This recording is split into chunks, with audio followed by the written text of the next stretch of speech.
नमस्कार दोस्तों, हर्षित द्विवेदी एजुकेशन में आपका स्वागत है। मेरा नाम है विनीत सागर। डेली न्यूज़ एनालिसिस 30 नवंबर 2021। आज का इंपॉर्टेंट न्यूज़ कौन कौन सा है चेक कर लेते हैं। सबसे पहले कौन कौन से टॉपिक से रिलेटेड न्यूज़ आज डिस्कस करेंगे वो देखते हैं। देखिए, farm laws repeal bill pass हुआ है पार्लियामेंट में विदाउट ए डिबेट, तो इस कॉन्टेक्स्ट में हम डिस्कस करेंगे। फिर 12 राज्यसभा एमपीज़ को सस्पेंड किया है। बेसिकली इन्होंने मानसून सेशन में कुछ प्रोटेस्ट किए थे, इसलिए विंटर सेशन की शुरुआत में इनको सस्पेंड किया है। ठीक है, तो इस न्यूज़ के बारे में क्या प्रोसीजर्स है एमपीज़ को सस्पेंड करने के लिए वो हम डिस्कस करेंगे। फिर एक डाटा रिलीज हुआ है, per capita out of pocket health expenditure declines. ये जो out of pocket health expenditure है, बेसिकली हेल्थ सेक्टर में जो आउट ऑफ पॉकेट एक्सपेंडिचर है वो डिक्लाइन हुआ है, उस कॉन्टेक्स्ट में हम डिस्कस करेंगे। फिर वैक्सीनेशन के बारे में, वैक्सीनेशन से जो एडवर्स इवेंट्स होता है वो लेस देन 0.01% है, ये सेंटर ने अपने एफिडेविट में सुप्रीम कोर्ट को बोला है, ये हम देखेंगे। फिर ईरान न्यूक्लियर डील के बारे में, बेसिकली फिर से नेगोशिएशन शुरू हुआ है, तो इसके बारे में देखेंगे। फिर कुनो नेशनल पार्क में चीतास री इंट्रोड्यूस होने वाला है अगले साल से, वो भी हम डिस्कस करेंगे। ठीक है, तो आगे जाने से पहले लेक्चर पर लाइक का बटन, चैनल को अब तक शेयर एंड सब्सक्राइब नहीं किया हो तो कर लीजिएगा। हमें सपोर्ट करने के लिए आप चैनल के मेंबर बन सकते हो ज्वाइन बटन के थ्रू। शुरुआत करते हैं दोस्तों। Parliament clears farm laws repeal bill. देखिए, farm laws repeal bill 2021 pass हो चुका है by both houses of parliament. कौन कौन से फार्म लॉस थे आप इधर पढ़ सकते हो, वैसे इनके बारे में हमने काफ़ी बार डिस्कस किया है। अब इधर इंपॉर्टेंट बात यह है दोस्तों, पार्लियामेंट को अगर एक लॉ रिपील करना है तो वही प्रोसीजर्स फॉलो करना है जब इस लॉ को पास करने के लिए लिया होगा। मेरा कहने का मतलब है, जब इन तीनों फार्म लॉस को पास करने के लिए पार्लियामेंट ने जो प्रोसीजर फॉलो किया होगा, क्या प्रोसीजर है बेसिकली, इधर हाउस ऑफ पार्लियामेंट में एक बिल पेश करना है, फिर वो दूसरा हाउस में जाएगा, दोनों हाउसेस ऑफ पार्लियामेंट में पास होने के बाद वो प्रेसिडेंट सिग्नेचर के लिए जाएगा, प्रेसिडेंट सिग्नेचर होने के बाद गैजेट नोटिफिकेशन होता है और जो कंसर्न मिनिस्ट्री है उस पर्टिकुलर लॉ को नोटिफाई करते हैं। ये नॉर्मल प्रोसीजर होता है, तो यही प्रोसीजर फॉलो करना है जब आप एक लॉ को रिपील करते हो। तो इसलिए गवर्नमेंट ने फार्म लॉस रिपील बिल 2021 लेके आया था और ये बिल ऑलरेडी पास हो चुका है लोकसभा एंड राज्यसभा में।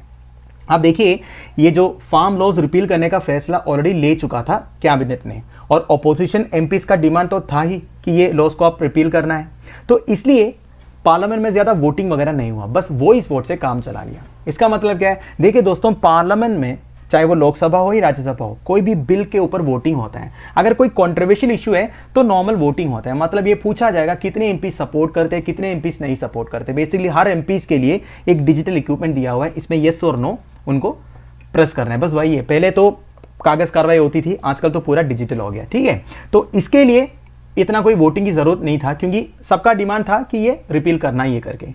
तो वॉइस वोट हुआ। वॉइस वोट मतलब बस प्रिजाइडिंग ऑफिसर पूछेगा कि कितने लोग सहमत है तो हाँ या ना बोल देगा, बस खत्म।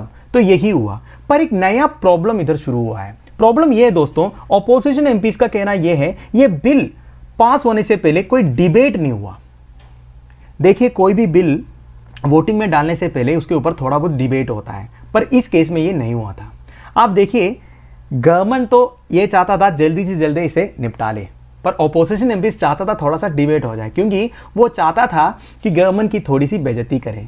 क्योंकि देखिए दोस्तों, कोई भी गवर्नमेंट के लिए थोड़ी सी शर्म की बात है जब एक लॉ पास होने के बाद उसको रिपील करना पड़ता है। ठीक है, मतलब एक बैकस्टेप लेना पड़ा ना गवर्नमेंट को, वो गवर्नमेंट के लिए इतना शोभा नहीं देते हैं। अब ऑपोजिशन एमपी ये सोचते हैं कि उनकी तरफ से एक बहुत बड़ा क्या हो गया, सक्सेस हो गया कि गवर्नमेंट को एक लॉ वापस लेना पड़ा।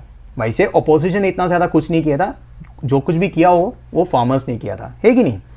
आप देखिए, तो गवर्नमेंट भी ये सोचा था कि जल्दी जल्दी से निपटा लेते, डिसीजन तो ले लिया, अब ये पार्लियामेंट्री प्रोसीडिंग्स वगैरह खत्म कर देते, इसलिए गवर्नमेंट ने डिबेट के लिए टाइम एलोकेट भी नहीं किया था। ठीक है, वैसे दोस्तों देखिए, एक बिजनेस एडवाइजरी कमिटी होता है। ऑपोजिशन लीडर्स ने बिजनेस एडवाइजरी कमिटी मीटिंग्स में ही ये बोला था कि गवर्नमेंट बिल के लिए डिबेट या डिस्कशन के टाइम अलोकेट नहीं कर रहा है करके। अब ये बिजनेस एडवाइजरी कमेटी मतलब क्या होता है, देखिए दोस्तों, लोकसभा एंड राज्यसभा के सेशन शुरू होने से पहले बिजनेस एडवाइजरी कमेटी के मीटिंग्स होता है। वैसे लोकसभा के बिजनेस एडवाइजरी कमेटी में 15 मेंबर्स होता है। ठीक है, जिसमें स्पीकर एक्स ऑफिशियो चेयरपर्सन होता है। ठीक है, मेंबर्स स्पीकर ही नॉमिनेट करता है।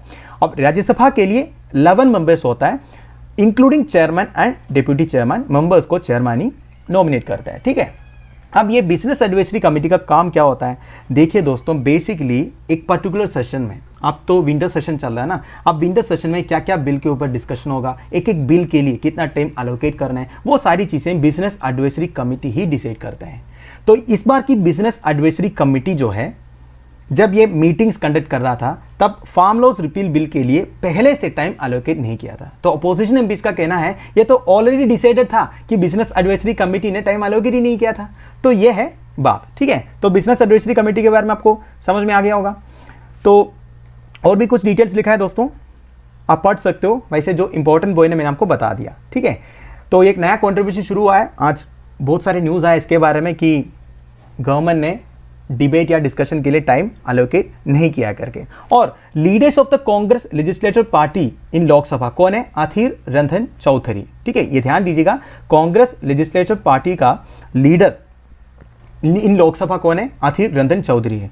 इन्होंने ये बोला 2014 से 6 एक्ट को रिपील किया गया और इन 6 एक्ट में डिबेट एंड डिस्कशन के लिए टाइम अलोकेट किया था। ये पहली बार ऐसा हो रहा है कि एक रिपील बिल के लिए टाइम आप अलोकेट नहीं कर रहे हो, ठीक है। तो ये भी बोला है।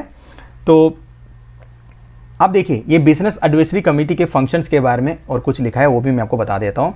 ये मैंने आपको वैसे बता दिया। Function of committee is to recommend the time that should be allotted for discussion for such government legislative and other business as a speaker. तो बेसिकली एक एक पार्लियामेंट सेशन में क्या क्या डिस्कस होना है, क्या क्या बिल्स के ऊपर चर्चा होनी चाहिए, ये सब बिजनेस एडवाइजरी कमेटी डिसाइड करते हैं, ठीक है। And a committee on its own initiative may also recommend to the government to bring forward particular subjects for discussion। कोई एक पर्टिकुलर सब्जेक्ट के ऊपर अगर डिस्कशन होना चाहिए तो ये भी बिजनेस एडवाइजरी कमेटी गवर्नमेंट को रेकमेंड कर सकता है एंड इसके लिए टाइम भी एलोकेट कर सकते हैं। मतलब कोई बर्निंग इश्यू है देश में जो चल रहा हो, या कोई एमपी अगर कोई बिल नहीं लेके आए उसके बारे में, या फिर कोई डिस्कशन के लिए किसी ने नहीं बोला है, तो ये जो बिजनेस एडवाइजरी कमेटी अपने आप डिसाइड कर सकता है इस पर्टिकुलर टॉपिक के ऊपर डिस्कशन होना चाहिए, ठीक है। तो इसके लिए पार्लियामेंट में टाइम भी एलोकेट कर देते हैं, ठीक है। और ये बिजनेस एडवाइजरी कमेटी कॉन्स्टिट्यूट किया था पहली बार 14 जुलाई 1952 में, ठीक है। तो paper 3 general studies 2 parliament proceedings में ये पर्टिकुलर न्यूज़ आपको काम आएगा। अगला न्यूज़ है 12 Rajya Sabha MP suspended for protest in monsoon session. देखिए पार्लियामेंट का 3 सेशन होता है, सबसे पहले बजट सेशन, फिर मानसून सेशन, फिर विंटर सेशन। अब जो चल रहा है वो विंटर सेशन है। तो लास्ट सेशन में बेसिकली मानसून सेशन जब चल रहा था, मानसून सेशन का लास्ट डे अगस्त 11 को कुछ अपोजिशन मेंबर्स ऑफ पार्लियामेंट ने प्रोटेस्ट किए थे। बेसिकली फार्मर्स प्रोटेस्ट को लेके और पेगासस स्पाईवेयर इशू को लेके काफ़ी प्रोटेस्ट हुआ था राज्यसभा के अंदर। बेसिकली इनकी जो प्रोटेस्ट में अनप्रेसिडेंटेड एक्ट्स ऑफ मिसकंडक्ट देखने को मिला, अनरूली एंड वायलेंट बिहेवियर देखने को मिला, एंड इवन इन्होंने अटैक्स भी किए सिक्योरिटी पर्सनल के ऊपर। तो ऐसे एक्टिविटीज़ करने से प्रिसाइडिंग ऑफिसर इनके अगेंस्ट एक्शन ले सकता है। बेसिकली मेंबर्स ऑफ पार्लियामेंट को सस्पेंड कर सकता है। अब सस्पेंड करने के लिए जो प्रोसीजर है वो राज्यसभा के लिए rule number 255 and rule number 256 में लिखा हुआ है of procedure and conduct of business. Lok Sabha के लिए रूल नंबर 373 है which relates to the suspension of members of parliament, ठीक है, on grounds of this type of activities. Clear? अब ये देखिए ये जो पनिशमेंट देते हैं बेसिकली सस्पेंड करते हैं, इसका मैक्सिमम पीरियड होता है for the remainder of the session. For example अगर उन्हें विंटर सेशन में सस्पेंड करते हैं तो पूरा विंटर सेशन फिर वो अटेंड नहीं कर पाएंगे। ये मैक्सिमम पनिशमेंट है। देखिए ये प्रिसाइडिंग ऑफिसर के ऊपर है, प्रिसाइडिंग ऑफिसर चाहे तो 5 या 10 दिन के लिए भी उन्हें सस्पेंड कर सकता है। Maximum punishment remainder of the session पूरा तब तक हो सकता है, मतलब अगले सेशन तक ये पनिशमेंट लागू नहीं रहेगा। एक सेशन जैसे कंप्लीट हो जाता है पनिशमेंट भी खत्म। तो आपकी बार मानसून सेशन में किया हुआ गलती के लिए विंटर सेशन में पनिशमेंट दिया जा रहा है। ये पहली बार हो रहा है राज्यसभा की हिस्ट्री में, ठीक है। भाई से कौन कौन सा राज्यसभा एमपीज को सस्पेंड किया गया? कांग्रेस में से 5 फूलो देवी नेतम, रिपुन बोरा, राजामणि पटेल, साइद नाजिर हुसैन एंड अखिलेश प्रताप सिंह। तृणमूल कांग्रेस से 2 डोला सेन एंड शारदा छेत्री, शिवसेना से 2 Anil Desai and Priyanka Chaturvedi, communist party of India Marxist में से Elamaram Kareem, communist party of India Binoy Viswam, communist party of India से बिनोय विश्वम। ये जो communist party of India Marxist and communist party of India दोनों अलग अलग पार्टी है, ये दोनों एमपी केरला से बिलोंग करते हैं, ठीक है। अब देखिए दोस्तों, तो ऑब्वियस ही बात है ऑपोजिशन कुछ बोला होगा इसके बारे में। इन्होंने ये बोला the move is authoritarian and unwarranted and undemocratic, ठीक है। तो ऑपोजिशन का कहना ये भी था कि हम क्या प्रोटेस्ट ना करें, गवर्नमेंट इस तरह के ऑटोक्रेटिक डिसीजंस लेते हैं तो उसके अगेंस्ट हम प्रोटेस्ट ही तो कर रहे थे। पर देखिए दोस्तों, प्रोटेस्ट करने का भी एक तरीका होता है। अब मानसून सेशन में जो हुआ होगा इसके बारे में हमने आपको बोला भी था। वैसे संसद टीवी आप अगर देखते हो आपको पता भी होगा पार्लियामेंटेरियंस किस तरह बिहेव करते हैं, पेपर फाड़ देते हैं, बिल का पेपर फाड़ दिया था, किसी के ऊपर मतलब चिल्लाते हैं या फिर अपना सीट से उड़ के उस तरफ चले जाते हैं, मतलब कई सारे एक्टिविटीज़ ये करते हैं, आपको पता ही है। वैसे प्रिसाइडिंग ऑफिसर ने ये भी बोला था 70% of the time was loss due to disruptions in the last session. Monsoon session का 70% लॉस हुआ था क्योंकि इस तरह की वायलेंट बिहेवियर होने की वजह से। वैसे दोस्तों देखिए, पार्लियामेंट का जो सेशंस में जो टाइम एलोकेट होता है वो प्रेशियस टाइम होता है, मतलब इतनी इंपॉर्टेंट बिल्स वगैरह पास करना होता है, इसके ऊपर डिस्कशन करना होता है, इसके प्रोस एंड कॉन्स क्या है वो सब कुछ एक अच्छे हेल्थी डिबेट से सोल्व करना होता है। पर आजकल ये हेल्थी डिस्कशंस एंड डिबेट होता क्या है, आपको पता है पार्लियामेंट्री प्रोसीडिंग्स में होता क्या है, बस ब्लेम गेम चलता रहता है। जो अपोजिशन पार्टी है रूलिंग पार्टी के अगेंस्ट करते हैं, रूलिंग पार्टी बोलेगा ये आपकी गलती है, तो इसी तरह चलता रहता है। मतलब ये पार्लियामेंट्री प्रोसीडिंग्स के लिए जो टाइम एलोकेट करते हैं उसका सही उपयोग कभी भी नहीं हुआ है। इसकी वजह से मानसून सेशन में क्या हुआ था, जो रूलिंग पार्टी है बेसिकली नेशनल डेमोक्रेटिक अलायंस जो पार्टी है, एनडीए पार्टी ने काफ़ी सारे बिल्स को ऐसे ही पास किया था, मतलब जल्दी जल्दी में पास किया था, बस वॉइस वोट से या जल्दी जल्दी वोटिंग करवाया था, जिसके ऊपर बिल्कुल डिस्कशन नहीं हुआ था, जबकि होना चाहिए था। और डिस्कशन क्यों नहीं हुआ था, क्योंकि डिस्कस करने ही देते ही नहीं है, बस ये चिल्लाते रहते हैं।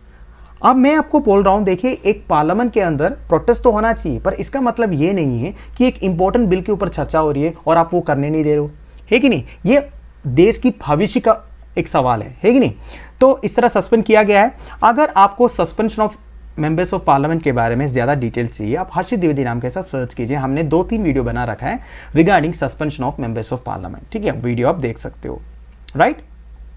तो paper 3 general studies 2 parliament proceedings में ये न्यूज़ आपको काम आएगा। अगला न्यूज़ है per capita out of pocket health expenditure sees decline. सबसे पहले out of pocket health expenditure का मतलब क्या होता है, देखिए there expenditures borne directly by a patient where insurance does not cover. देखिए सिंपल भाषा में है दोस्तों, मान लीजिए आपके पास एक हेल्थ इंश्योरेंस है और आपको एक ऑपरेशन करवाना है, अगर वो ऑपरेशन वो हेल्थ इंश्योरेंस पैकेज के अंडर कवर्ड है तो ऑब्वियस सी बात है ऑपरेशन कॉस्ट पूरा इंश्योरेंस कंपनी प्रोवाइड करेगा। पर देखिए वो ऑपरेशन कॉस्ट के अलावा भी कई सारे एक्सपेंडिचर्स होते होंगे। फॉर एग्जाम्पल आपने कोई टेस्ट करवाया, जैसे ब्लड टेस्ट, शुगर टेस्ट वगैरह करवाया ऑपरेशन के लिए, और इसके बाद भी आप कई सारे मेडिसिन लेते होंगे, है कि नहीं। मतलब ऑपरेशन होने के बाद भी आपको कई सारे मेडिसिन लेना पड़ेगा ना, और भी आपको टेस्ट वगैरह करवाना पड़ेगा। तो ये सारे होते हैं आउट ऑफ पॉकेट एक्सपेंडिचर, मतलब जो इंश्योरेंस कंपनी प्रोवाइड नहीं करते। अपना बिल भर दिया, खत्म हो गया, पर ऑपरेशन होने के बाद भी कई सारे खर्चे होते हैं, तो इसको बोलते हैं out of the pocket expenditure.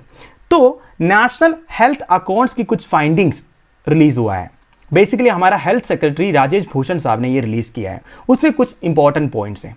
देखिए as a share of total health expenditure out of pocket expenditure has come down to 48.8% in 2017-18 from 64.2%। देखिए 2013-14 में ये जो out of the pocket expenditure होता था वो 64.2% of the total health expenditure था, वो 2017-18 तक 48.8% हो गया। अगर आप in case of per capita OEP देखोगे, पर कैपिटा मतलब एक एक पर्सन में जो एक्सपेंडिचर होता है वो भी डिक्लाइन हुआ है। मतलब एक पर्सन का out of the pocket expenditure होता था 2336 रुपीज, वो 2017-18 तक 2097 तक हुआ है। क्लियर। आप देखिए ये क्यों हुआ होगा, इसका रीजन ये बोल रहा है increase in utilisation and reduction in cost of services in government health facilities. तो बेसिकली गवर्नमेंट हेल्थ फैसिलिटीज का इंप्रूवमेंट की वजह से ये रिडक्शन हुआ है। अगर आप NHA 2014-15 एंड 2017-18 को कंपेयर करोगे तो there has been a decline in OAP for government hospitals to the tune of 50%। तो 50% तक ये कम हुआ है 2014-15 से 2017-18 तक। ठीक है। आप देखिए ये जो NHA रिपोर्ट रिलीज हुआ है by the national health systems resource centre, ये 5th कॉन्सिक्यूटिव NHA रिपोर्ट है। ठीक है। तो ये जो national health system resource centre है इसे national health accounts technical secretariat designate किया गया 2014 में बाय द हेल्थ मिनिस्ट्री। ये सब आप ध्यान दीजिएगा। एंड देखिए ये जो NHA एस्टिमेट्स ये क्रिएट करते हैं ये WHO के अकॉर्डिंग फ्रेमवर्क है, इसके हिसाब से बनाते हैं। बेसिकली WHO के कुछ इनपुट्स है, इसके हिसाब से ये एस्टिमेट्स बनाते हैं। राइट।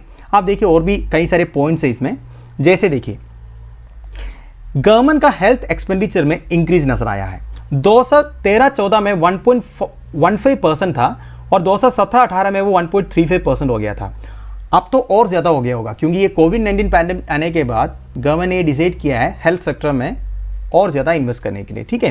एंड देखिए Additionally, the share of government health expenditure in total health expenditure has also increased over time. देखिए टोटल जो हेल्थ एक्सपेंडिचर होता है हमारे देश में, इसमें गवर्नमेंट की तरफ से क्या कंट्रीब्यूशन है, ये 2017-18 में 40.8% हो गया था, 2013-14 में 28.6% ही था। मतलब ज़्यादा गवर्नमेंट हॉस्पिटल्स खुल गया, गवर्नमेंट फैसिलिटीज़ खुल गया, जो मतलब हमारी पॉपुलेशन के लिए एकदम हेल्पफुल है कि नहीं। पहले क्या होता था, प्राइवेट सेक्टर का ज़्यादा इन्वॉल्वमेंट होता था, गवर्नमेंट सेक्टर का कम होता था। अब धीरे धीरे गवर्नमेंट सेक्टर का इन्वॉल्वमेंट या फिर कंट्रीब्यूशन हमारी हेल्थ एक्सपेंडिचर में वो ज़्यादा हुआ है। ठीक है, इतना क्लियर है। अब देखिए, report further indicates that in per capita terms government health expenditure has increase from 1042 to 1753। मतलब एक एक आदमी के लिए गवर्नमेंट जो एक्सपेंडिचर करते हैं हेल्थ के ऊपर, वो 1753 हो गया 2017-18 तक। ठीक है, अब अगर share of primary health care in current government health expenditure देखोगे, वो भी इंक्रीज हुआ है 51.1% से 54.7% तक। प्राइमरी हेल्थ केयर मतलब क्या होता है, देखिए इधर लिखा है, sometimes refer to as public health centres are state own rural health facilities in India. देखिए आप जहाँ रहते होंगे, अगर आप गांव में रहते होंगे, हर एक विलेज में एक प्राइमरी हेल्थ केयर सेंटर रहता है। आजकल ये जो प्राइमरी हेल्थ केयर सेंटर्स हैं उसमें फैसिलिटीज़ वगैरह बहुत ज़्यादा हो गया, मतलब अच्छे फैसिलिटीज़ मिलता है। ठीक है, एंड आजकल गवर्नमेंट बहुत ज़्यादा फंडिंग भी करते हैं प्राइमरी हेल्थ फैसिलिटीज़ वगैरह, प्राइमरी हेल्थ सेंटर्स की फैसिलिटीज़ वगैरह इंप्रूव करने के लिए। ठीक है, तो एक basic unit of health care system आप बोल सकते हो ये जो प्राइमरी हेल्थ केयर सेंटर्स है। ठीक है, और क्या बोल रहा है, the primary and secondary care accounts for more than 80% of current government health expenditure. This can be a question in your UPSC examination. देखिए, primary and secondary care accounts for more than 80% of current government health expenditure. Government की जो current health expenditure है, मतलब health sector में government जितना expenditure कर रहा है उसका 80% प्राइमरी एंड सेकेंडरी केयर में है। अब ये सेकेंडरी केयर मतलब क्या होता है, देखिए लिखा है, ये second tier of health system है in which patients from primary health care are refer to specialist in higher hospital. Refer करते हैं ना, देखिए हम सबसे पहले अगर बीमार हो जाता है तो प्राइमरी हेल्थ केयर में जाते हैं। प्राइमरी हेल्थ केयर में जाते हो तो डॉक्टर आपको बताएगा, आप देखिए आपके ये प्रॉब्लम इधर सोल्व नहीं हो सकता, आपको थोड़ा और स्पेशलाइज्ड हॉस्पिटल में जाना पड़ेगा। तो ये जो स्पेशलाइज्ड हॉस्पिटल्स है, सेकंड टीयर बोल सकते हो, इसको आप सेकेंडरी हेल्थ केयर बोलते हो। गवर्नमेंट की साइड से जो डिस्ट्रिक्ट हॉस्पिटल्स वगैरह रहता है, कम्युनिटी हेल्थ सेंटर वगैरह रहता है, ये सब आप सेकेंडरी हेल्थ केयर बोल सकते हो। ठीक है, आप देखिए प्राइवेट सेक्टर की बात किया जाए तो share of tertiary care has increase but primary and secondary care show A declining trend. Private sector में टर्शियरी केयर इंक्रीज हुआ है। अब ये टर्शियरी केयर क्या है, ये भी इधर लिखा है, ये third level of health system है in which specialised कंसल्टिव care is provided. एकदम सुपर स्पेशलिटी हॉस्पिटल्स जो होता है उसको आप टर्शियरी हेल्थ केयर बोल सकते हो। गवर्नमेंट की साइड से जो मेडिकल कॉलेजेस वगैरह होता है या फिर एडवांस्ड मेडिकल रिसर्च इंस्टीट्यूट्स वगैरह होता है ना दोस्तों, वो सब आप टर्शियरी हेल्थ केयर बोल सकते हो। जैसे कि all India institute of medical studies वगैरह है दिल्ली में, ये सब आप बोल सकते हो, जो सुपर स्पेशलिटी हॉस्पिटल्स वगैरह है। प्राइवेट सेक्टर में टर्शियरी केयर इंक्रीज हुआ है, मतलब सुपर स्पेशलिटी हॉस्पिटल्स वगैरह इंक्रीज हुआ है, पर इनका जो प्राइमरी एंड सेकेंडरी केयर में प्राइवेट सेक्टर के इन्वॉल्वमेंट कम हुआ है। ठीक है, अब 2016-17 एंड 17-18 के बीच में government sector the share of primary and secondary care has increase from 75 to 86%। Private sector में share of primary and secondary care decline हुआ है, मतलब गवर्नमेंट ने प्राइमरी एंड सेकेंडरी सेक्टर में 75 से 86% तक लाया और प्राइवेट सेक्टर में वो 84% से 74% तक आ गया। ठीक है, अगर आप सोशल सिक्योरिटी एक्सपेंडिचर की बात करें, बेसिकली जो इंश्योरेंस वगैरह प्रोवाइड करते हैं, उसका क्या हाल है, देखिए, also the share of social security and expenditure on health which includes the social health insurance programme, government finance health insurance schemes and medical reimbursement made to government employees has increased. Government ज्यादा insurance वगैरह provide करने लग गया employees के लिए, government employees के लिए वगैरह। आप मुझे कमेंट बॉक्स में बताइए, गवर्नमेंट का एक मेडिकल इंश्योरेंस स्कीम है जो काफ़ी फेमस है, उसका नाम क्या है। ठीक है, आप सबको पता ही होगा। आज से percent of total health expenditure increase from 6% 2013-14 to around 9% in 2017-18।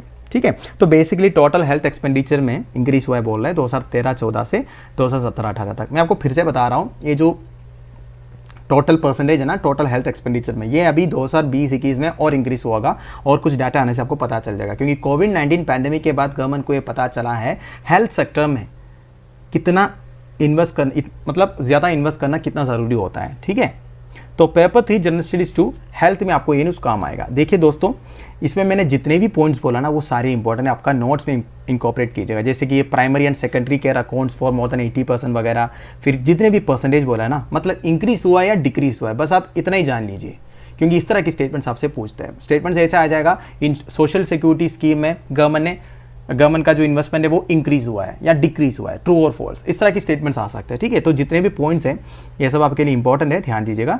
So paper 3 general studies 2 again health में आपको ये न्यूज काम आएगा। अगला न्यूज है adverse events less than 0.01% government. देखिए, गवर्नमेंट ने रिसेंटली सुप्रीम कोर्ट में एक एफिडेविट सबमिट किया है। एफिडेविट का मतलब क्या होता है? देखिए, सुप्रीम कोर्ट को जब भी किसी टॉपिक के ऊपर गवर्नमेंट से क्लैरिफिकेशन चाहिए होता है तब वो गवर्नमेंट को ये बोलते हैं कि आप एक एफिडेविट सबमिट करो पूरे क्लैरिफिकेशन के साथ। वैसे सुप्रीम कोर्ट ये डायरेक्टली गवर्नमेंट से मांगते नहीं है, जो गवर्नमेंट के रिप्रेजेंटेटिव्स है, अटॉर्नी जनरल ऑफ इंडिया, उनके नीचे सॉलिसिटर जनरल या फिर एडिशनल सॉलिसिटर जनरल, इन सब से वो एफिडेविट मांगते हैं। तो अब सुप्रीम कोर्ट ने वैक्सीनेशन डाटा से रिगार्डिंग एक एफिडेविट मांगा था सेंट्रल गवर्नमेंट से, तो सेंट्रल गवर्नमेंट ने वो सबमिट भी किया है।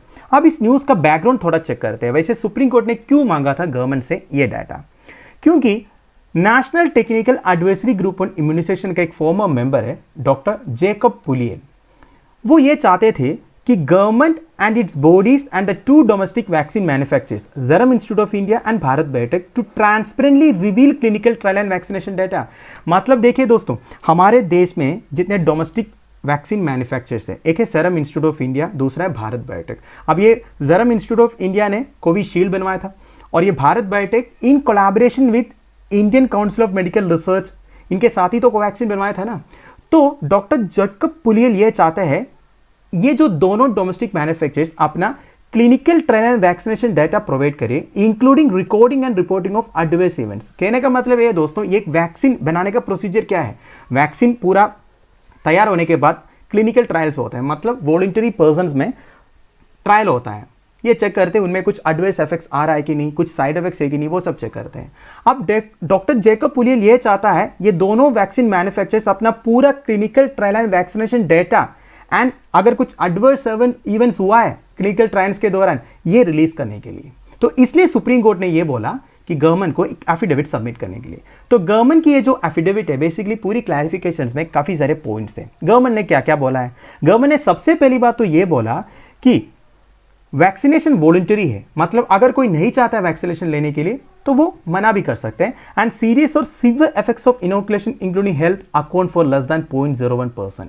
मतलब जितना वैक्सीनेशन हुआ है उसमें serious cases, basically death cases या फिर कोई सीवियर केसेस, एडवर्स केसेस वगैरह बहुत ही कम हुआ है, 0.01% का।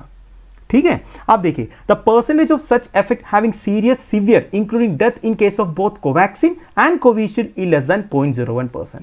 मतलब 0.01% है बस जो एडवर्स इवेंट्स हुआ है वैक्सीनेशन के दौरान। और इन्होंने ये भी बोला जितने भी सीवियर सीरियस इफेक्ट हुआ है इंक्लूडिंग डेथ केसेस, वो आप ये नहीं बोल सकते वैक्सीनेशन की वजह से हुआ है, और भी कई सारे रीजन हो सकता है। आप पूरा वैक्सीनेशन के कारण ये हुआ है ये भी नहीं बोल सकते, ये सेंटर का क्लैरिफिकेशन है। अब कुछ डाटा भी है। हेल्थ मिनिस्ट्री ने ये बोला है 2116 serious and severe AEFI cases report हुआ था। AEFI मतलब क्या है? Adverse event following immunisation. Basically immunisation के बाद जो एडवर्स इवेंट्स होता है, सीवियर साइड इफेक्ट्स होता है, ऐसे केसेस टोटल 2116 हुआ था फ्रॉम 119 crore 38,44,741 डोसेस एडमिनिस्ट्रेड। मतलब 119 करोड़ डोसों में से केवल 2116 serious and severe AFI cases report हुआ था। ठीक है, ये गवर्नमेंट ने बोला है, तो अच्छी बात है, मतलब बहुत ही कम सीवियर केसेस रिपोर्ट हुआ है। अब कुछ ब्रेकडाउन भी है।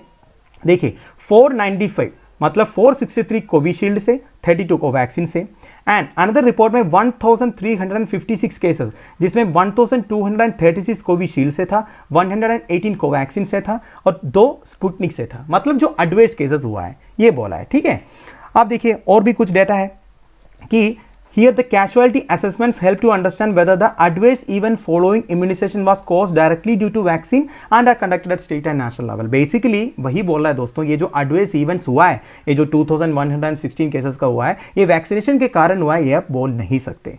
ठीक है, अब गवर्नमेंट ने और एक चीज़ बोला था, जब ये केस आया था सबसे पहले सुप्रीम कोर्ट में, तो गवर्नमेंट ने ये भी बोला था आप अगर सुप्रीम कोर्ट इस तरह की कोई जुडिशियल ऑर्डर पास करेंगे in the case to publish data on clinical trials of COVID vaccine, मतलब अगर इस तरह के केसेस सुप्रीम कोर्ट में आएंगे कि ये जो कोविड वैक्सीन का clinical trial and vaccination data वगैरह आप पब्लिक डोमेन में रिलीज करो। इस तरह की एक इश्यू बनने से लोगों के ऊपर जो हेसिटेंसी है, बेसिकली वैक्सीनेशन हेसिटेंसी है, वो बढ़ जाएगा। मतलब लोग डर जाएंगे, लोग यही सोचेंगे ना, मतलब कुछ तो प्रॉब्लम है इसलिए सुप्रीम कोर्ट ने अब इस तरह बोल रहा है। पर सुप्रीम कोर्ट ने यह बोला था, आपकी बात तो सही है, फिर भी government to file its response to the petition. ये जो पिटीशन डॉक्टर जैकब पुलियल ने सबमिट किया था उसका जवाब तो आपको देना ही पड़ेगा, इस तरह सुप्रीम कोर्ट ने बोला था। क्लियर दोस्तों। आप देखिए गवर्नमेंट ने यह भी बोला है कि data relating to clinical trial approval by DCGI and vaccination data required to be an end can be released as per law is already available in the public domain। Already in सारे data जो है public domain में available है। जितने भी meetings की minutes भी है वो भी पब्लिक डोमेन में अवेलेबल है, आप चाहे तो देख सकते हो। ये जो पिटिशनर को इस तरह जवाब दिया है सेंट्रल गवर्नमेंट ने अपने एफिडेविट के थ्रू, तो आई होप आपको समझ में आया होगा। मतलब जितने वैक्सीनेशन हुआ है हमारे देश में, इसमें सीवियर केसेस बहुत ही कम हुआ है, केवल 0.01%, राइट। तो यही बोला है सेंट्रल गवर्नमेंट ने अपना 58 पेज एफिडेविट के थ्रू। ठीक है, तो paper 3 general studies 2 health cases में ये न्यूज आपको काम आएगा। अगला न्यूज है Sri Lankan troops breakup Tamil memorial for war dead. देखिए श्रीलंका से अगेन एक human right violation case report हो रहा है। ये न्यूज़ समझने के लिए सबसे पहले आपको श्रीलंका का डेमोग्राफिक्स बताना होगा। देखिए श्रीलंकन पॉपुलेशन में 74.3% सिंहलीस है, श्रीलंकन मूर्स आता है 10%, श्रीलंकन तमिल आता है 11.5%, इंडियन तमिल भी है 4.3%। इंडियन तमिल मतलब दोस्तों आप हमारे सदर्न स्टेट ऑफ तमिलनाडु से रिलेट कर सकते हो। बेसिकली तमिलनाडु के जो साउथ ईस्टर्न डिस्ट्रिक्ट है रामनाथपुरम, जहाँ ये रामेश्वरम धनुषकोडी वगैरह आता है, उधर काफ़ी सारे ऐसे फैमिलीज हैं जिनके रिलेटिव्स वगैरह नॉर्थन श्रीलंका में रहते हैं। बेसिकली ये लोग बहुत पहले माइग्रेट हुआ होगा। तो बेसिकली तमिलनाडु के जो साउथ ईस्टर्न रीजन का नॉर्थन श्रीलंका के साथ एक एथनिक रिलेशन है। ठीक है, तो वो है इंडियन तमिल जो 4.3% कॉन्स्टिट्यूट होता है। आप देखिए सिंहलीस पॉपुलेशन एंड तमिल माइनॉरिटीज़ के बीच में जो टसल है वो काफ़ी डिकेड से चल रहा है। मैं आपको पूरी बैकग्राउंड ब्रीफली बता देता हूँ। देखिए 1980s की बात थी दोस्तों, जब श्रीलंकन गवर्नमेंट फॉर्म हुआ था with a majority of Sinhalese population. तो जैसे श्रीलंकन गवर्नमेंट पावर में आ गया तो ये मैक्सिमम सिंहलीस लोगों को फेवर करने लग गया। मेरा कहने का मतलब है मैक्सिमम गवर्नमेंट जॉब्स वगैरह ये सिंहलीस पॉपुलेशन को दिया, एंड एजुकेशनल इंस्टीट्यूशंस में ये सिंहलीस को पॉपुलराइज कर रहा था। तो मेरा कहने का मतलब है जो तमिल माइनॉरिटीज़ को बिल्कुल सप्रेस एंड ऑप्रेस कर रहा था, इनकी जो तमिल हेरिटेज कल्चर वगैरह को ये डिस्ट्रॉय करने में लगे थे। तो इसकी वजह से तमिल माइनॉरिटीज़ को ये लगने लगा कि हमें तो सप्रेस किया जा रहा है, ऑप्रेस किया जा रहा है, इसलिए इन्होंने ग्रुप फॉर्म किया था LTTE, liberation of Tamil tiger Eelam, जिसको वेलु प्रभाकर लीड कर रहा था। प्रभाकर के बारे में तो आपने सुना ही होगा, जो LTTE का हेड था उस टाइम पर। अब LTTE एंड श्रीलंकन गवर्नमेंट के बीच में आर्म्ड कॉन्फ्लिक्ट शुरू हो गया। ठीक है, अब जैसे आर्म कॉन्फ्लिक्ट, बेसिकली आप इसे श्रीलंकन सिविल वार भी बोल सकते हो, जैसे ही शुरू हो गया श्रीलंकन गवर्नमेंट ने इंडिया से हेल्प मांगा। इंडियन प्राइम मिनिस्टर तब राजीव गांधी थे, तो राजीव गांधी जी ने इंडियन पीस कीपिंग फोर्सेस भेजा श्रीलंकन गवर्नमेंट की मदद करने के लिए। ठीक है, तो IPKF एंड श्रीलंकन गवर्नमेंट ने मिलकर LTTE को सप्रेस तो कर लिया, पर इसके बाद क्या हुआ, LTTE में जितने लोग बचे थे उनके अंदर राजीव गांधी जी के अगेंस्ट या फिर इंडिया के अगेंस्ट एक फीलिंग शुरू हो गया।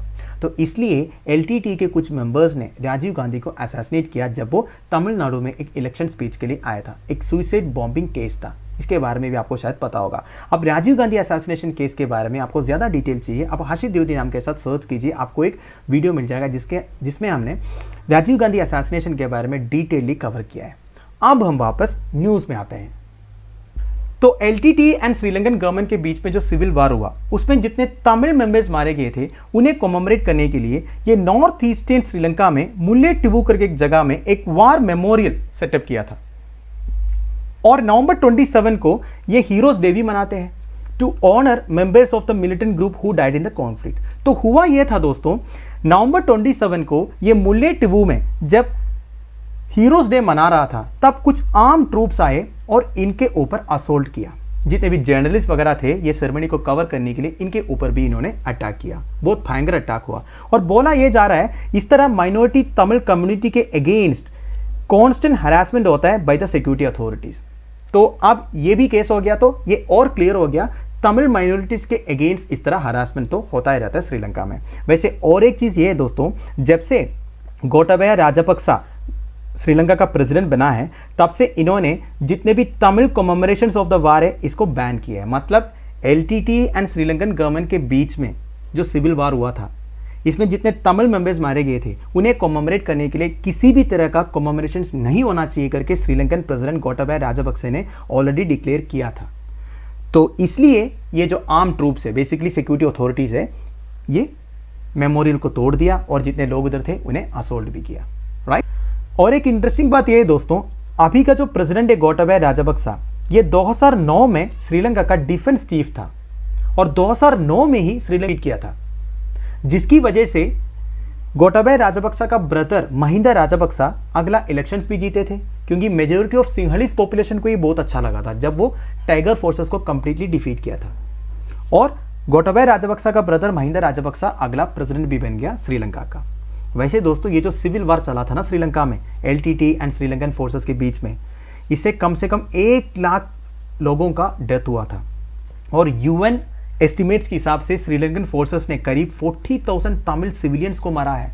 पर सक्सेसिव श्रीलंकन गवर्नमेंट्स ने ये जो एलिगेशन को डिने किया है। तो paper 3 general studies 2 international relations human rights violation में ये पर्टिकुलर न्यूज़ आपको काम आएगा। अगला न्यूज़ है India's first certified organic fruit kiwi launched. सबसे पहले कीवी फ्रूट कौन सा है, ये जो फोटो में आप देख सकते हो, आप में से कई लोग खाया भी होगा, बहुत ही टेस्टी फ्रूट है। तो इंडिया का पहला and only certified organic kiwi launch किया है during the national tribal festival, जिसको आप आदि महोत्सव भी बोलते हो। आदि महोत्सव अब चल रहा है न्यू दिल्ली में, ठीक है। तो ये जो ऑर्गेनिक कीवी फ्रूट है ये कहाँ से बिलोंग करता है, जीरो वाली अरुणाचल प्रदेश से। जीरो वाली कहाँ पे है, देखिए अरुणाचल प्रदेश के लोअर सुबनसिरी डिस्ट्रिक्ट में है। ये जो जीरो वाली है ये tentative list of UNESCO's world heritage site में इंक्लूडेड है फॉर इट्स अपार्टनी कल्चरल लैंडस्केप। ध्यान दीजिएगा, ठीक है।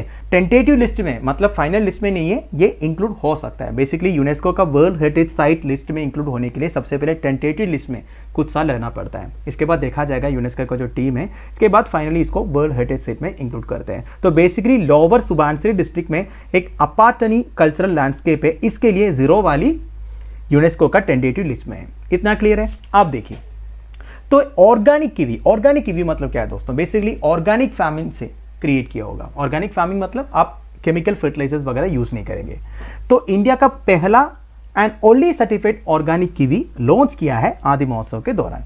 ये जो प्रेजेंटेशन सेरेमनी है ये with the support of government of Arunachal Pradesh and national agricultural cooperative marketing federation of India के कोलैबोरेशन से किया गया था, ठीक है।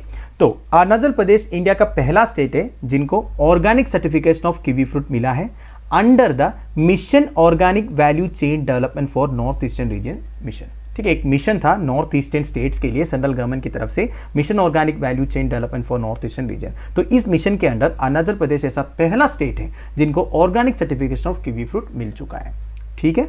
अब देखिए आदि महोत्सव के बारे में। आदि महोत्सव एक एनुअल ट्राइबल फेस्टिवल है, ठीक है। ट्राइबल फेस्टिवल है, आप ध्यान दीजिएगा। ये ऑर्गेनाइज कौन करता है, ट्राइफेड करता है। ट्राइफेड के बारे में हमने काफ़ी बार डिस्कस किया है, tribal cooperative marketing development federation of India. Basically tribal का जितने भी प्रोडक्ट्स वगैरह होता है उन्हें मार्केट करने के लिए ट्राइफेड का काम बेसिकली वही है। ये आदि महोत्सव सेलिब्रेट किया जाता है, ठीक है। ये बेसिकली इनोग्रेट किया था नवंबर 16 को भाई सुखराम मुंडा भगवान बिरसा मुंडा का ग्रैंडसन है। भगवान बिरसा मुंडा के बारे में बेसिक एनसीईआरटीज में भी आपने पढ़ा होगा, एक ट्राइबल लीडर थे, ठीक है। छत्तीसगढ़ से आप रिलेट कर सकते हो। अब देखिए एम ऑफ द महोत्सव क्या है। Aadi Mahotsav was launch with the aim of empowering tribal business in India and exhibit their products. तो बेसिकली ट्राइबल बिजनेस को और एम्पावर करने के लिए, एंकरेज करने के लिए एंड इनकी जो प्रोडक्ट्स है वो सब और उनको एक्सपोजर देने के लिए ये आदि महोत्सव कंडक्ट किया जाता है, ठीक है। तो paper 4 general studies 3 marketing of agricultural products में ये पर्टिकुलर न्यूज़ आपको काम आएगा। आज का final news, Kuno national park to get 13 cheetahs next year. Madhya Pradesh के कुनो नेशनल पार्क में 13 अफ्रीकन चीटास ट्रांसलोकेट होने वाला है अफ्रीकन कॉन्टिनेंट से। ये दुनिया का largest inter continental animal translocation होगा, मतलब अफ्रीकन कॉन्टिनेंट से सीधा एशियन कॉन्टिनेंट में। वैसे दोस्तों मध्य प्रदेश के जो कुनो नेशनल पार्क है इसे एक्चुअली डेवलप किया गया था to be the second home for Asiatic lions. आप सबको पता है हमारे देश में एशियाटिक लायंस के लिए एक ही हैबिटेट है, वो है गिर फॉरेस्ट इन गुजरात। अब गिर फॉरेस्ट के अलावा और एक हैबिटेट इनके लिए क्रिएट करने के लिए कुनो नेशनल पार्क डेवलप किया गया था, पर कुछ कारण से ये प्रोजेक्ट सक्सेसफुल नहीं हो पाया। तो अब कुनो नेशनल पार्क में 13 अफ्रीकन चीटास ट्रांसलोकेट किया जाएगा। वैसे ये प्रोजेक्ट बहुत क्रूशियल है दोस्तों। एक तो चीटा जो है fastest animal on the planet है, इन्हें कंसर्व करना बहुत ज़रूरी है। अब देखिए इंडिया में बेसिकली इंडियन सबकॉन्टिनेंट में चीटा पॉपुलेशन हुआ करते थे बहुत पहले, पर हंटिंग की वजह से पॉपुलेशन पूरा एक्सटिंक्ट हो गया। वैसे दोस्तों देखा जाएगा तो इंडियन सबकॉन्टिनेंट में चीटा पॉपुलेशन सफिशिएंट थे, पर ब्रिटिश राज के टाइम पर ब्रिटिश ऑफिसर्स ने हंटिंग किया है। हमारे जो महाराजा थे वो भी मतलब अलग अलग प्रोविंसेस में जितने राजा थे वो भी हंटिंग किया है, लोकल पॉपुलेशन ने भी हंटिंग किया है। वो सबकी वजह से इंडियन सबकॉन्टिनेंट में चीटा पॉपुलेशन एकदम डिक्लेन हो गया है। एंड फाइनली 1952 में छत्तीसगढ़ में एक चीटा को हंट डाउन किया था, जिससे पूरा पॉपुलेशन एक्सटिंक्ट हो गया था। तो अब जाके ये चीटास इंडियन सबकॉन्टिनेंट में री इंट्रोड्यूस होने वाला है 69 ईयर्स के बाद, राइट। अब देखिए ये जो ट्रांसलोकेशन प्रोजेक्ट के ऊपर बहुत सारे चैलेंजेस भी है। सबसे बड़ा चैलेंज ये है दोस्तों फियर ऑफ कॉन्फ्लिक्ट, क्योंकि ऑलरेडी कुनो नेशनल पार्क में लेपर्ड्स है। अब ये जो लेपर्ड्स एंड चीटास के बीच में कॉन्फ्लिक्ट हो सकता है। अब ये एनिमल कंजर्वेशनिस्ट को भी पता है इस तरह की कॉन्फ्लिक्ट हो सकता है करके, इसलिए ये जो 13 अफ्रीकन चीटास को केयरफुली सिलेक्ट किया है। जितने भी अफ्रीकन चीटास इधर ट्रांसलोकेट किया जाएगा, they have already survive with leopards in the past. इनको लेपर्ड के साथ सर्वाइव करने की एक्सपीरियंस है। बेसिकली अफ्रीकन कॉन्टिनेंट में 10 चीटा आएगा साउथ अफ्रीका से एंड 3 आएगा नामीबिया से। ये जो 13 अफ्रीकन चीटास ऑलरेडी लेपर्ड के साथ सर्वाइव हो चुका है, तो इधर भी ये कॉन्फ्लिक्ट नहीं होने का चांसेस है। ठीक है, आप देखिए why was Kuno national park selected. वैसे दोस्तों एक चीटा ट्रांसलोकेशन प्रोजेक्ट चलाया था, तो इसको इंप्लीमेंट करने के लिए सुप्रीम कोर्ट ने एक एक्सपर्ट कमेटी कॉन्स्टिट्यूट किया था। ये एक्सपर्ट कमेटी ने कुनो नेशनल पार्क को सेलेक्ट किया गया था। ठीक है, वैसे और भी 2-3 नेशनल पार्क लिस्ट में थे, जैसे Nauradehi wild life sanctuary in Madhya Pradesh, Mukundra hills tiger reserve in Rajasthan, पर इन सबको छोड़ के कुनो नेशनल पार्क को अब के लिए सेलेक्ट किया है। International union of conservation nature का स्टेटस देखिए चीटा का। देखिए वल्नरेबल स्टेटस दिया हुआ है in the red list of threatened species by the international union for conservation of nature. पर रीसेंट स्टडी से यह पता चला चीटा की पॉपुलेशन और डिक्लाइन हुआ है, इसलिए अब एक डिमांड आया है cheetahs to be listed to endangered category. ठीक है, तो एंडेंजर्ड कैटेगरी में आने का चांसेस है। अभी के लिए वल्नरेबल क्लासिफिकेशन दिया हुआ है। ठीक है, वैसे दोस्तों अलग अलग कंट्रीज में अलग अलग क्लासिफिकेशन है। जैसे नॉर्थ अफ्रीका एंड एशिया में cheetahs are considered as critically endangered, तो एशिया में एंड नॉर्थ अफ्रीका में चीटा क्रिटिकली एंडेंजर्ड कैटेगरी में, राइट। तो पेपर 4 जनरल स्टडीज 3 बायोडाइवर्सिटी में पर्टिकुलर न्यूज़ आपको काम आएगा। तो दोस्तों दैट्स एंड ऑफ इट। इसमें से एक न्यूज़ मैंने कवर नहीं किया, वो है ईरान न्यूक्लियर डील से रिलेटेड एक न्यूज़। वैसे JCPOA, जिसको आप ईरान न्यूक्लियर डील भी बोल सकते हो, इसके रिगार्डिंग एक वीडियो ऑलरेडी हमारे चैनल में अवेलेबल है, वो आप देख सकते हो। वैसे आज जो न्यूज़ आया है वो ये है बस कि वियना टॉक्स रिज्यूम हुआ है। वियना टॉक्स मतलब इंटरनेशनल एटॉमिक एनर्जी एजेंसी की जो हेडक्वार्टर है वियना में, ऑस्ट्रिया का कैपिटल, उधर Iran and UK, Russia, Germany, France, China के बीच में मीटिंग शुरू हुआ है। ये मीटिंग बेसिकली ईरान के ऊपर जो सैंक्शंस लगा रखा है उसके बारे में है, और ईरान का जो यूरेनियम एनरिचमेंट है उसके बारे में है। वैसे एक वीडियो ऑलरेडी हमारे चैनल में अवेलेबल है, आप हर्षित द्विवेदी नाम के साथ JCPOA सर्च कीजिए। JCPOA वही है दोस्तों, ईरान न्यूक्लियर डील। वैसे दोस्तों जो लेटेस्ट डेवलपमेंट हुआ है ईरान न्यूक्लियर डील में, जब ये टॉक्स कंप्लीट हो जाएगा हम एक अलग वीडियो में आपको समझा देंगे। ठीक है, सो लेक्चर की PDF एज यूजुअल आपको टेलीग्राम चैनल में मिल जाएगा, जिसका लिंक नीचे प्रोवाइडेड है। Thank you for watching, bye bye, have a nice day.